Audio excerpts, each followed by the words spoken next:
माननीय अध्यक्ष महोदय, आज त्रिपुरा के संबंध में संविधान अनुसूचित जनजाति संशोधन विधेयक 2022 पर चर्चा हुई है और इसमें हमारे सभी सदन के बहुत ही वरीय माननीय सदस्यों ने भाग लिया है। हमारे विभिन्न दलों के सांसदों के दृष्टि से हमारे प्रद्युत बरदलोई जी, तपीर गांव जी, श्री ए राजा जी, श्रीमती गोमती माधवी जी, श्रीमती प्रतिमा मंडल जी, अरविंद सावंत जी, फैजल मोहम्मद जी, हुसनैन मसूदी जी, हमारे सप्तगिरी शंकर उलाका जी, रेवती त्रिपुरा जी, इंद्रसेन सुब्बा राव जी, शरणिया जी, अगाथा संगमा जी और इसके साथ साथ ही भरतरी महताब जी, गिरीश चंद्र जी, जसकोर मीणा जी, हमारे सुरेश जी, कुनार हेमरम जी सहित इटी मोहम्मद कसीर जी और हमारे अधीर रंजन चौधरी जी। अभी हम सब के बीच में विभिन्न प्रदेशों के ऐसे समस्याओं पर जो जनजातीय क्षेत्र और जनजातीय समस्याओं से जुड़ी हुई, ये त्रिपुरा से संबंधित विधेयक जिसमें कुकी के सबकास्ट के रूप में डारलोंग कम्युनिटी को एक सबकास्ट के दृष्टि से संशोधन के लिए लाया गया है। ये ऑलरेडी ट्राइबल लिस्ट में है कुकी ट्राइब में, लेकिन ये शब्द नहीं होने के कारण उनको कई बार और उनके तरफ से भी कई बार ये विषय सामने आया है और इसके सारे औपचारिकताएं राज्य सरकार ने पूरी करते हुए भारत सरकार को और भारत सरकार के विभिन्न जो मापदंड है, जो तय मापदंड है, उसके आधार पर मंत्रिपरिषद के स्वीकृति उपरांत इसको लाया गया। इसके अलावा आज जो चर्चा में बहुत सारे माननीय सदस्यों ने इस बात की शंका जाहिर की कि जो ट्राइबल अफेयर्स मिनिस्ट्री का बजट है वो बजट समुचित नहीं है। कुछ माननीय सदस्यों ने लक्षद्वीप के संबंध में वहाँ के शेड्यूल्ड ट्राइब, क्योंकि वहाँ एक व्यवस्था है लक्षद्वीप की, उस व्यवस्था के तहत जो वहाँ के पेरेंट्स होते हैं, उसके जो बच्चे होते हैं आउटसाइड इंडिया या आउटसाइड लक्षद्वीप में होते हैं, तो उसकी बहुत सारी औपचारिकताएं निर्धारित की गई। ऐसे बहुत विषय इस सदन में अपने चर्चा के माध्यम से लाया गया। मैं सबसे पहले अध्यक्ष महोदय ये बताना चाहता हूं कि भारत सरकार जनजातीय विकास के लिए प्रतिबद्ध है और माननीय प्रधानमंत्री जी ने लगातार इस बात पर बल दिया है कि ट्राइबल एंड ट्राइबल एरिया का डेवलपमेंट किए बगैर हम देश को समुचित रूप से विकास के लिए जो सपना हम देख रहे हैं वो पूरा नहीं हो सकेगा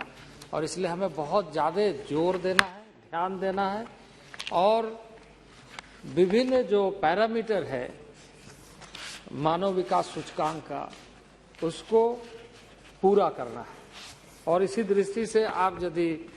देखें तो लगातार 2014 के बाद से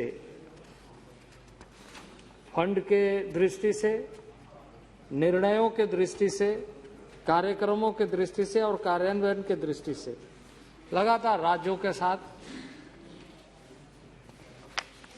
विभिन्न स्तरों पर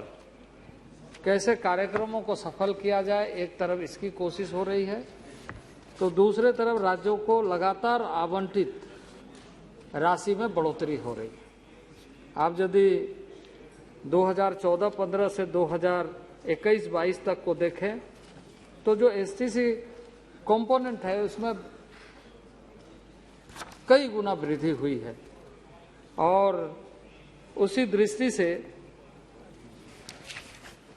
राज्यों को भी प्रेरित किया गया कि जो सब प्लान प्रोग्राम है, भारत सरकार एसटीसी कंपोनेंट के माध्यम से सभी मंत्रालयों के साथ ये कोशिश करती है कि उन राशियों को हम विभिन्न स्टेट के जो नोडल एजेंसी है, डिपार्टमेंट है, वो अच्छे ढंग से काम करें। और इसलिए जहां उन 14-15 में आप देखेंगे 16,111 करोड़ था, आज 21-22 में वह 87,585 करोड़ की राशि आवंटित की गई। तो यह उत्तरोत्तर वृद्धि का क्रम जारी है। और उसी ढंग से हम लोग राज्य सरकार को इस बात के लिए कि जो ट्राइबल सब प्लान बनाए, वो ट्राइबल सब प्लान व्यवस्था है कि उसके अनुपात में बनाए जो वहां की आबादी है, और यह सुनिश्चित करे कि वो राशि का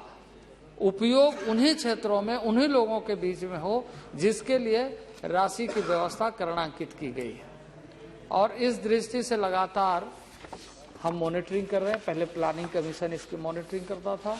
अब यह मंत्रालय कर रहा है, क्योंकि प्रधानमंत्री चाहते हैं और प्रधानमंत्री की इच्छा है, और प्रधानमंत्री उस लक्ष्य को निर्धारित करते हुए कार्य को आगे बढ़ाने का संकल्प को हमेशा दोहराते हैं कि जिससे हमारा आउटकम अच्छे ढंग से आए और जो मानव विकास सूचकांक का जो मूल उद्देश्य है वो पूरा हो, चाहे वो एजुकेशन में हो, चाहे वो हेल्थ में हो, चाहे वो एम्प्लॉयमेंट में हो, या अन्य विभिन्न कार्य योजना जो ग्राम्य। अभी एक माननीय सदस्य कह रहे थे कि वहाँ नेटवर्क का स्थिति अच्छी नहीं है और आप डेवलपमेंट प्रोग्राम की बात कर रहे हैं। मैं आपको इस सदन में बताना चाहता हूं कि पिछले दिनों आईटी मिनिस्ट्री ने एक इनिशिएटिव लिया है और उसकी सूची है हमारे पास में कि एस्पिरेशनल डिस्ट्रिक्ट के माध्यम से एक नया कार्य योजना तैयार किया गया है। और उस कार्य योजना में यह सुनिश्चित करने के लिए कहा गया है कि सभी गांव में ब्रॉडबैंड और 4G कैसे पहुंचे, और लगभग 7,000 करोड़ की व्यवस्था उसके लिए अलग से की गई है एसटी कंपोनेंट के अंदर में। गांव को उसका अंत्योदय डेटा लिया गया कि किस गांव में किस चीज की कमी है और उसको कैसे पूरा किया जाए। इसी तरीके से इस अमृत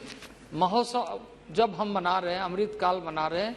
तो हम लोगों ने एक कार्य योजना बनाया है आदि आदर्श ग्राम योजना का, जिसमें लक्ष्य रखा है कि जिस गांव को हम आदि आदर्श ग्राम के माध्यम से जो गैप्स है,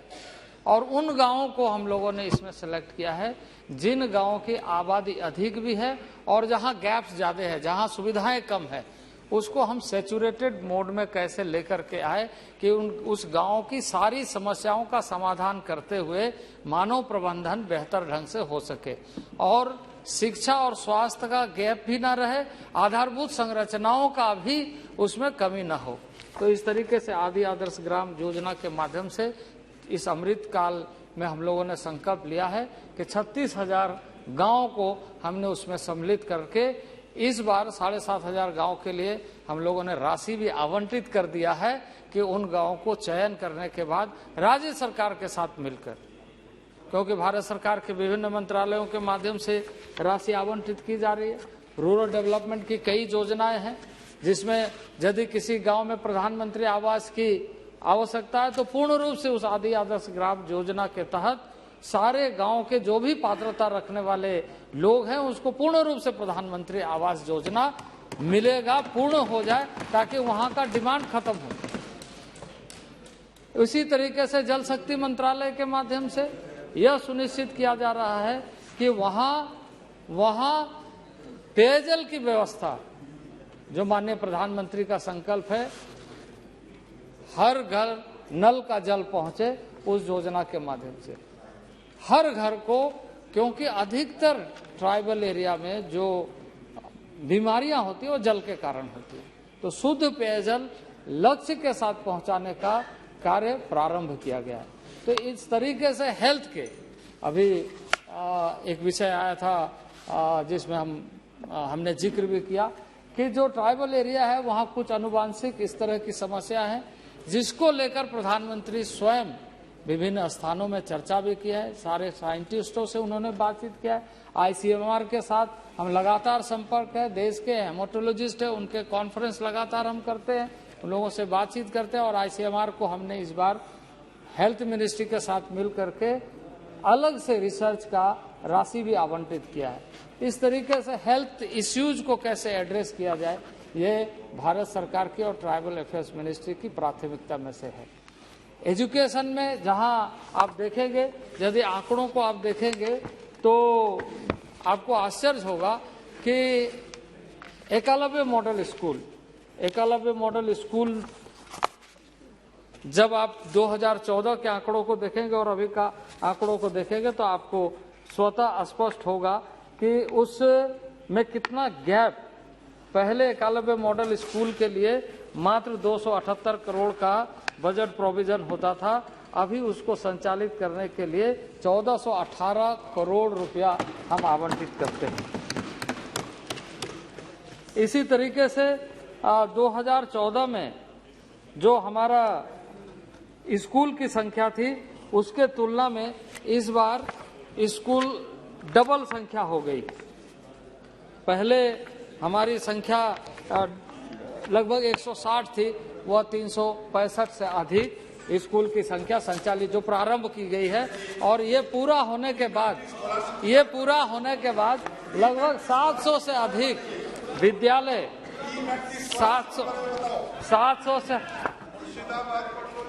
700 से अधिक विद्यालय के लिए माननीय वित्त मंत्री ने लगभग 28,000 करोड़ की स्वीकृति दी है अगले 5 साल में उन स्कूलों को बनाने के लिए। इस तरीके से जो गैप्स है उसको जहां तक डेवलपमेंट प्रोग्राम, मैं सामूहिक तौर से इसलिए कह रहा हूं क्योंकि राज्यों के बहुत सारे ऐसे कम्युनिटी के बारे में लोगों ने चर्चा किया। वो एक रिसर्च का निर्बाध गति से चलने वाली एक प्रक्रिया है जिसमें राज्य की बड़ी जिम्मेदारी है, राज्यों की बड़ी जिम्मेदारी है। कुछ राज्यों से प्राप्त हुए, कुछ राज्यों से प्राप्त नहीं हुए, उसको विभिन्न स्तरों पर देखा जा रहा है और उसके जो भी निष्कर्ष होंगे मैं निश्चित रूप से, क्योंकि इतने लगभग सभी राज्यों के कुछ कम्युनिटी में, खास करके उड़ीसा के तो बहुत सारे, उसमें लगभग मुझे लगता है कि जितना आपने संख्या बताया है लगभग 62 हमारे पास में रिसीव हुए हैं, उसमें लगभग 14-15 तो क्लियर हो चुके हैं जिसके रिपोर्ट सबमिट होकर के RGI के यहाँ से आ चुका है। इस तरह कई संख्या आपको मैं अलग से उपलब्ध करा दूंगा। और भी बाकी जो भी सदस्यों ने इस विषय को उठाया है उन सारे विषयों पर सरकार संवेदनशील होकर के ये देख रही है कि जो विषय, जो मानक, अध्यक्ष महोदय 1962 से 67 के बीच में इस विषय पर एक कमेटी बनी थी। उस कमेटी का नाम था लोकूर कमेटी। लोकूर कमेटी ने, क्योंकि यह विषय जब बहुत ज्यादा चर्चा में आई तो उस समय में इस चर्चा के दौरान एक लोकूर कमेटी बनाई गई जिसमें एक मानक तय किया गया कि ट्राइबल कैरेक्टर इनहेरिट करने वाले लोगों के पहचान कैसे की जाए। और उसी आधार पर सभी tribal research institute state level पे उसका रिसर्च राज्य सरकार कराती है और राज्य सरकार कराने के बाद उसको केंद्र को भेज दिया। केंद्र में आने के बाद में इस विषय को ट्राइबल अफेयर मिनिस्ट्री RGI के साथ कंसल्ट करती है, RGI के पास भेजती है और RGI के माध्यम से यह मामला फिर गृह मंत्रालय के पास, फिर तमाम मंत्रालय से कंसल्ट लेकर इसको मंत्रिमंडल में लाया जाता है और मंत्रिमंडल में आने के बाद में इस सदन में चर्चा की जाती है। तो यह सारी औपचारिकताएं विभिन्न स्तरों पर, विभिन्न कम्युनिटी के मामले में हो सकते हैं, जिसको समय समय पर हम चर्चा करते रहेंगे और जानकारी भी हम दे देंगे। माननीय सदस्य जो उसकी जानकारी चाहते हैं कि उसके बारे में क्या रिपोर्ट आया नहीं आया है, और इसलिए मैं माननीय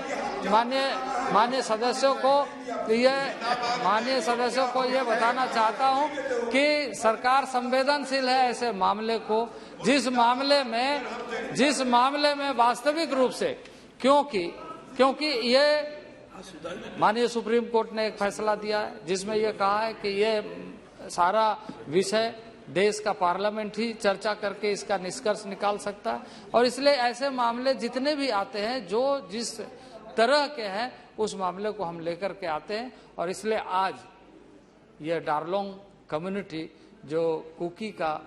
सब कास्ट के रूप में लाया गया है उसको सदन में हमने प्रस्तुत किया है। मेरा आग्रह है, वैसे सभी ने इसका सपोर्ट किया है, सभी जितने भी माननीय सदस्य हैं सभी ने सपोर्ट किया, मैं उन लोगों का आभारी हूं। इसको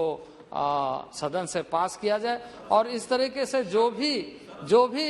इस आदर्श मामले है उसको भी निश्चित रूप से सरकार गंभीरता से देख रही है और उस कमेटी के जो रिकमेंडेशन है उस रिकमेंडेशन के आधार पर जो रिपोर्ट आएगी उसके आधार पर आगे की कार्रवाई की जाएगी। बहुत बहुत धन्यवाद।